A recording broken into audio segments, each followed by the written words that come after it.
I am a Ronald Reagan conservative. I believe in limited government. I believe in low taxes. I believe in a strong national defense. And I believe that the private sector is the engine of growth of our economy. I believe that the family, and not the government, is the most important structure in our society.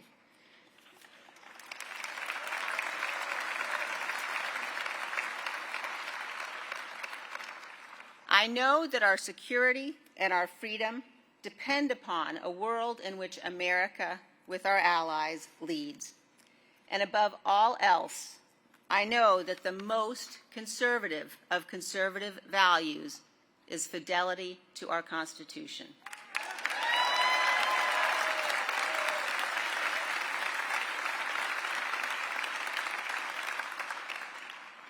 I tell you, I have never voted for a Democrat, but this year I am proudly casting my vote for Vice President Kamala Harris.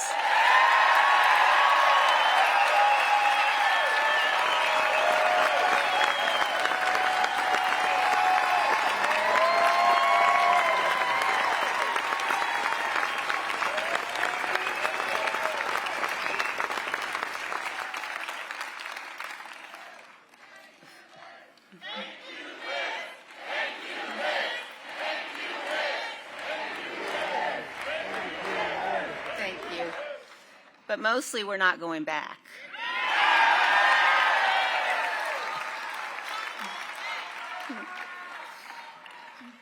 Vice President Harris is standing in the breach at a critical moment in our nation's history. She's working to unite reasonable people from all across the political spectrum.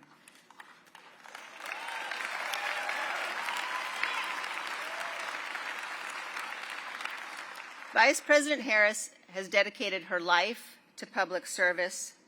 I know that she loves our country, and I know that she will be a president for all Americans. As a conservative, as a patriot, as a mother, as someone who reveres our Constitution, I am honored to join her in this urgent cause.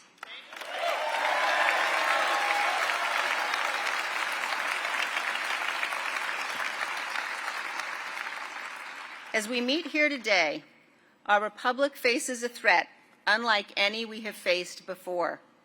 A former president who attempted to stay in power by unraveling the foundations of our republic, by refusing to accept the lawful results confirmed by dozens of courts of the 2020 election. We cannot turn away from this truth. In this election, putting patriotism ahead of partisanship is not an aspiration, it is our duty.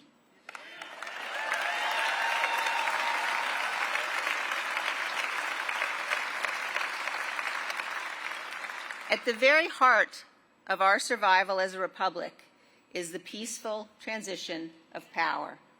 Ronald Reagan said this was nothing short of a miracle, that every 4 or 8 years, the most powerful office in our land, indeed the most powerful office in the world, is passed peacefully to a new president. In the United States of America, violence does not and must never determine who rules us. Voters do.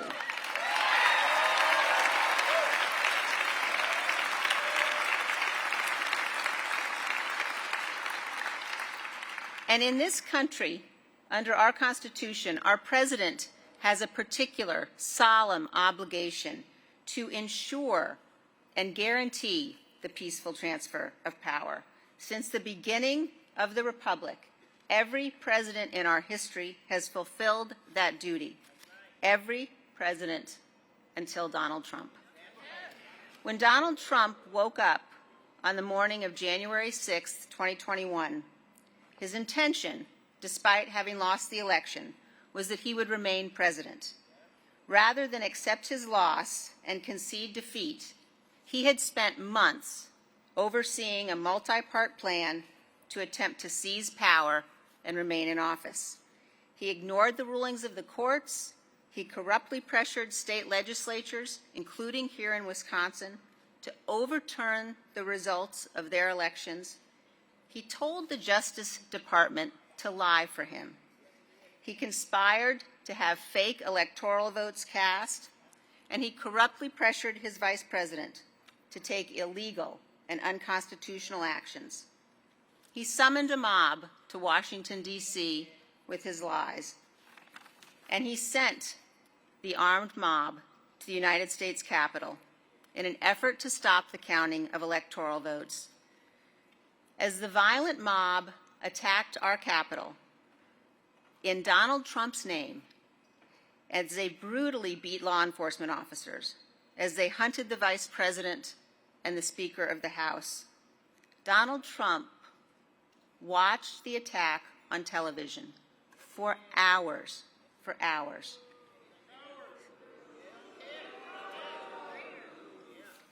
Sitting in the dining room next to the Oval Office, he refused repeated pleas from his family, from his closest advisors, from the most senior officials in his campaign and in our government to tell the mob to leave. And when Donald Trump finally did speak publicly after hours of violence, after the Capitol had been invaded, he praised the rioters. He did not condemn them. That's who Donald Trump is. Those facts that we know about what Donald Trump did, including what he did when our Capitol was under siege, those facts do not come from Donald Trump's political opponents. Those facts come from the people closest to him. They are the ones who testified that Donald Trump did not want to stop the violent attack on our Capitol. When he learned that Vice President Pence was not going to abandon his oath and help Trump seize power, Trump sent out a tweet attacking Pence and further inflaming the mob. One of Trump's aides testified that shortly after that, this aide received a phone call alerting him that the Vice President had been evacuated for his own safety from his office off the floor of the Senate. This aide recalled rushing to the dining room to tell Trump, hoping that this information would convince him to take immediate action to ensure the Vice President's safety. Instead, after this aide delivered that news, Donald Trump looked up at him and said, "So what?" He said, "So what?"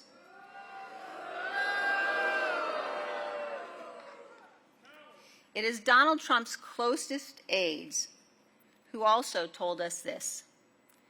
They said that while the attack on our Capitol was happening, Donald Trump was handed a note informing him that a civilian had been shot at the door to the chamber of the United States House of Representatives. Donald Trump put the note down on the table in front of him, continued to watch the attack on television, and still refused to tell the mob to leave the Capitol. Donald Trump was willing to sacrifice our Capitol to allow law enforcement officers to be beaten and brutalized in his name and to violate the law and the Constitution in order to seize power for himself. I don't care if you are a Democrat or a Republican or an independent. That is depravity, and we must never become numb to it. Any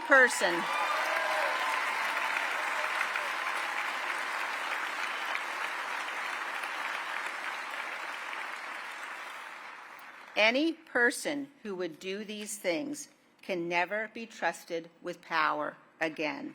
We must defeat Donald Trump on November 5th.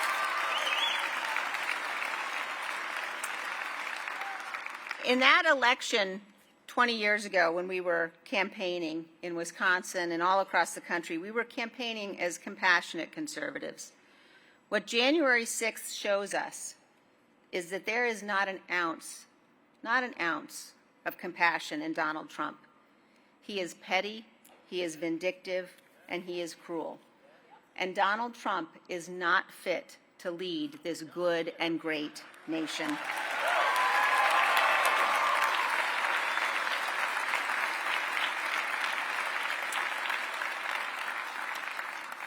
Now, sometimes people will say, you know, January 6th wasn't that big a deal.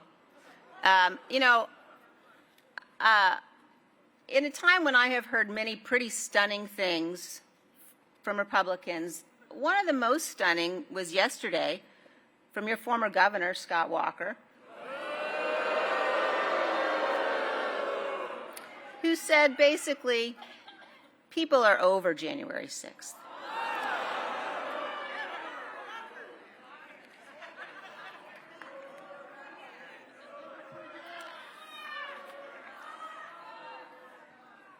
When you think about what that means, that an elected official, a former elected official, is so willing to minimize what happened, to say things like I've heard from others, to say, don't worry, our institutions held that day. We have a responsibility, all of us, to remind people that our institutions don't defend themselves. We, the people, have to do that. We, the people, defend our institutions.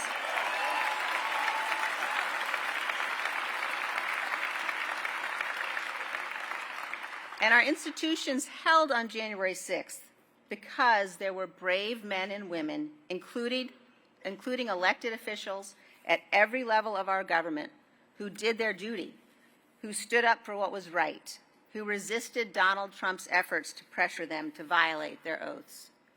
And our institutions held especially because of the bravery of the men and women in law enforcement and in our military, in our Capitol Police, our Secret Service, the Metropolitan Police.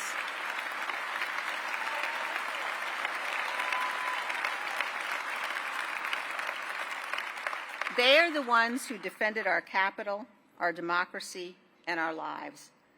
Many of them fought a bloody, hours-long battle on the west front of the Capitol.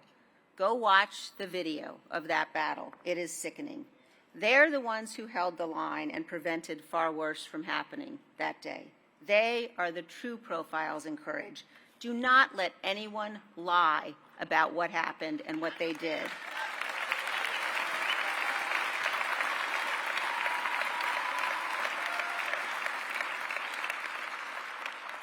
Our institutions also held because of Vice President Mike Pence, who refused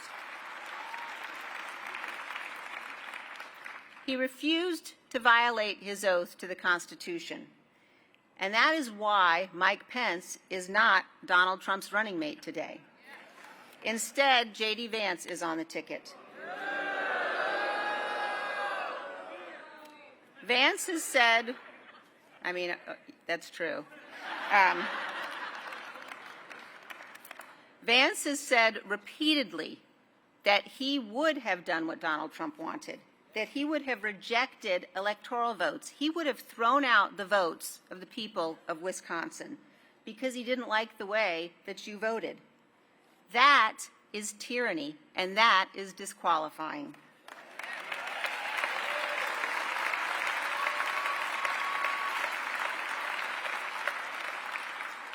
History teaches us again and again that democracies can fall. They fall to populists, they fall to strongmen who beguile their fellow citizens with conspiracy theories and false emergencies. As my friend, the late Charles Krauthammer, taught us, the lesson of our history is that the task of merely maintaining strong and sturdy the structures of our constitutional order is unending. It is the continuing and ceaseless work of every generation. And that responsibility now falls on all of us in this election. This great country of ours requires leaders of character. We must choose men and women who have what Abraham Lincoln called a sincere heart. Our nation's second president, John Adams, put it this way. On the first night he ever spent in the White House, he wrote a letter to his wife, Abigail. And his letter included a prayer that is so special, President Kennedy had it engraved in the mantelpiece in the state dining room in the White House. And in his letter, he said this, "May none but honest and wise men ever rule under this roof. Now, I'm confident, just a second, I am confident that John Adams meant women too.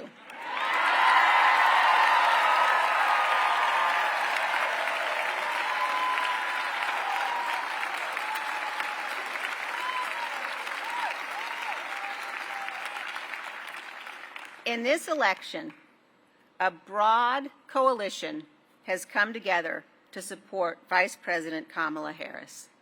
Now, we may disagree on some things, but we are bound together by the one thing that matters to us as Americans more than any other, and that's our duty to our Constitution and our belief in the miracle and the blessing of this incredible nation. We have a shared commitment as Americans to ensuring that future generations live in a nation where power is transferred peacefully, where our leaders are men and women of good faith, and where our public servants set aside partisan battles to do what's right for this country. So today I ask all of you here and everyone listening across this great country to join us. I ask you to meet this moment. I ask you to stand in truth, to reject the depraved cruelty of Donald Trump. And I ask you instead to help us elect Kamala Harris for president.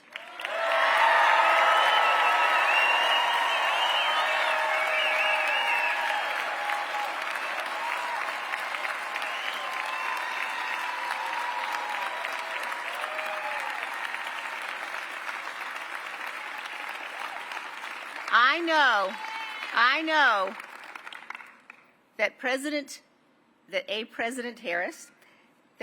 Harris will be able to unite this nation. I know that she will be a president who will defend the rule of law. And I know that she will be a president who can inspire all of our children, and if I might say so, especially our little girls,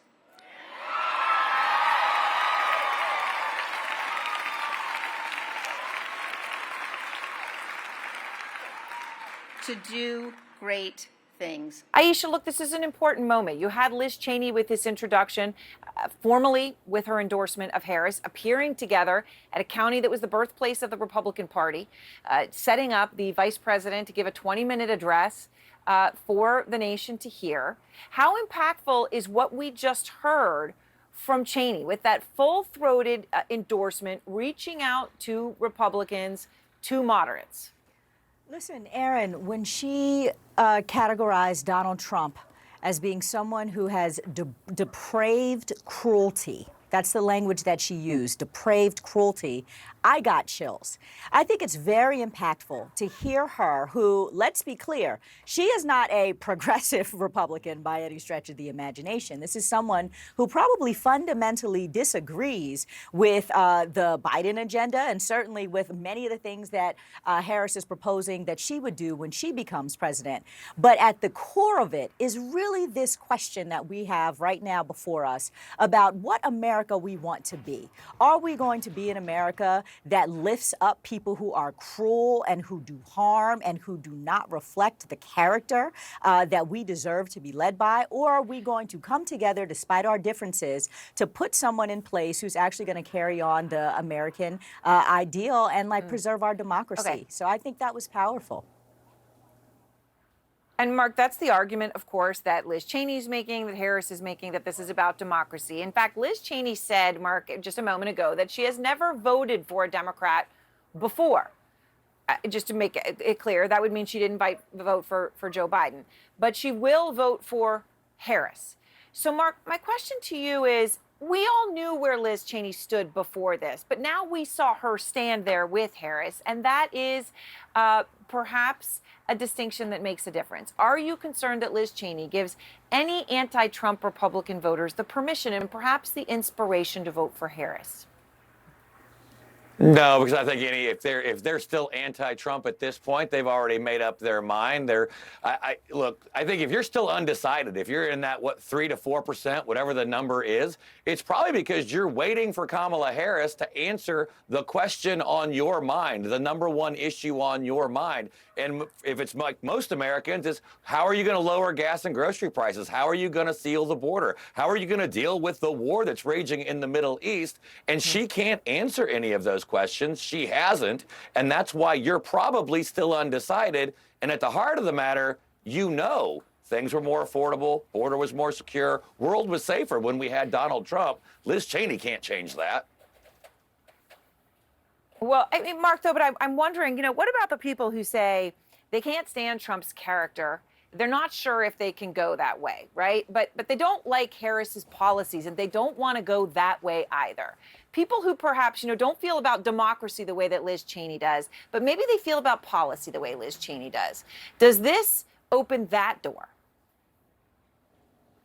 Well, I don't think so, because at the end of the day, the policies of Kamala Harris are more of the same failures from Joe Biden. She wants to turn the page. She wrote the book along with Joe Biden. So you're not going to get any different policies. So voting for someone who is opposed to everything you stand for is going to actually make things continue to be more expensive. Border still going to be unsecure. That's not going to change things. And I think that's why that small slice of people are still undecided. All right, so Philip, in a moment, I'm going to get some sound here of how Harris reacted in her 20-minute speech. But I do just want to play one other thing that Liz Cheney said, and this is about January 6th, which, right, she has made the entire core of why she is going to vote for Harris, right? She says democracy is on the line. So specifically, she talks about what we just learned last night in that new filing from the special counsel, which is that Trump told his aide, so what, when he heard that his vice president, Mike Pence's life was in danger. Liz Cheney just spoke about that.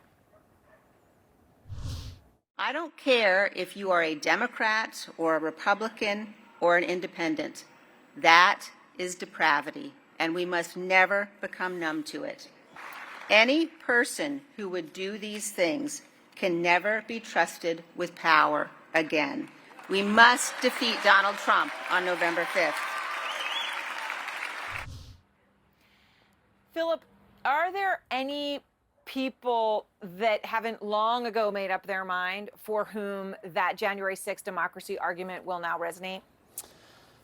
Probably not. I mean, this is something that, the Smith filing was very interesting and contained new details, but all of us knew from the House Select Committee's work, led by Liz Cheney, what exactly happened over the course of the months after the 2020 election. Honestly, we all watched it unfold in real time. We saw what happened in the weeks after the election and on January 6th. We have polling that consistently shows that Republicans in particular and Trump supporters have not had their minds changed in the same way that their minds never changed on things like the Russia investigation or the first impeachment of Donald Trump.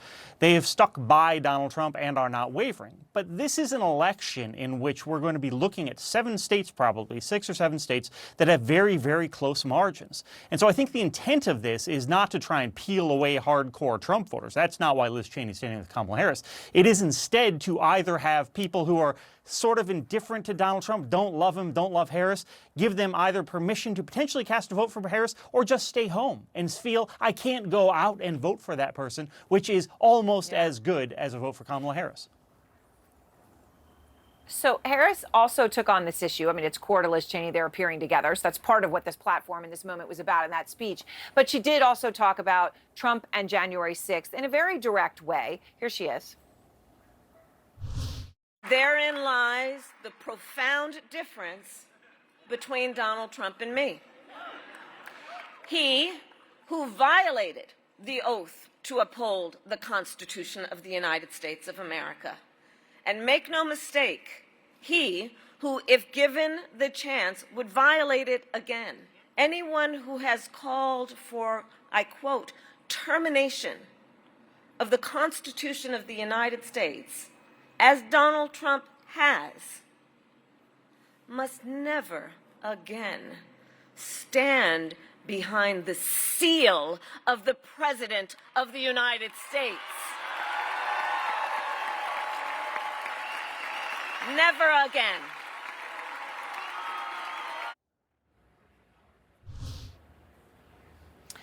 Aisha, there are some for whom that resonates, right? That is the choir, right? That is the preaching to the choir. That was a rally. But do you think at this point that does, bring in new people or give permission? And how come?